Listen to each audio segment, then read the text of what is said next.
So, if you didn't know, I'm not only a shamanic oracle and hypnotherapist, but before that, I was doing in-person body work.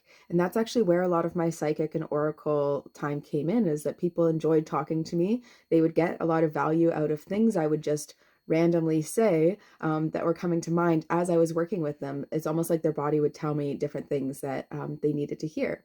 And one of the things that I found really beneficial when helping people with their different movement patterns, so totally on a physical plane, is playing the opposites game. So, whatever thing that your body is doing in a repeat way, your body probably wants the opposite of that in order to create balance. So, if you're sitting at an office all day and you're kind of sitting still, your body wants you to stand, your body wants you to expand and perhaps go on walks. It maybe wants some fluidity because it's felt stuck. So it maybe needs some fluid movement, right? And you might notice that you might feel really good when you get these kind of side stretches and things like that in the day.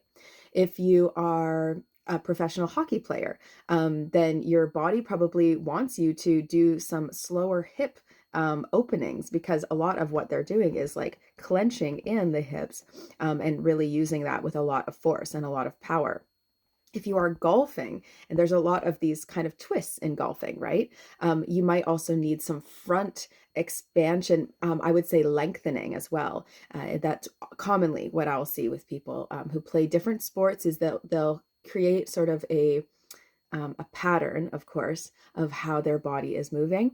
And so, the most helpful thing you can do to try and deal with any type of physical imbalances you might be experiencing is think about what is the opposite. And not only what is the opposite actual stretch and movement, but what is the opposite amount of force. If you're laying in bed all day, and then your body is feeling stiff and achy, your body's going to want a little bit more movement. And you might actually find you need to shake around and move a lot, kind of vibrationally, to actually get things shifting. And if you are someone who's going all the time, you're like running places, then you also might need the extra amount of time to slow down and allow your body to release and relax.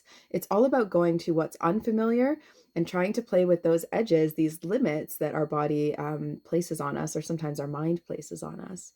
So try playing the opposites game, and help your body, and let me know how it works. Maybe just let me know what it is that is the pattern you're starting with and how you're going to combat that.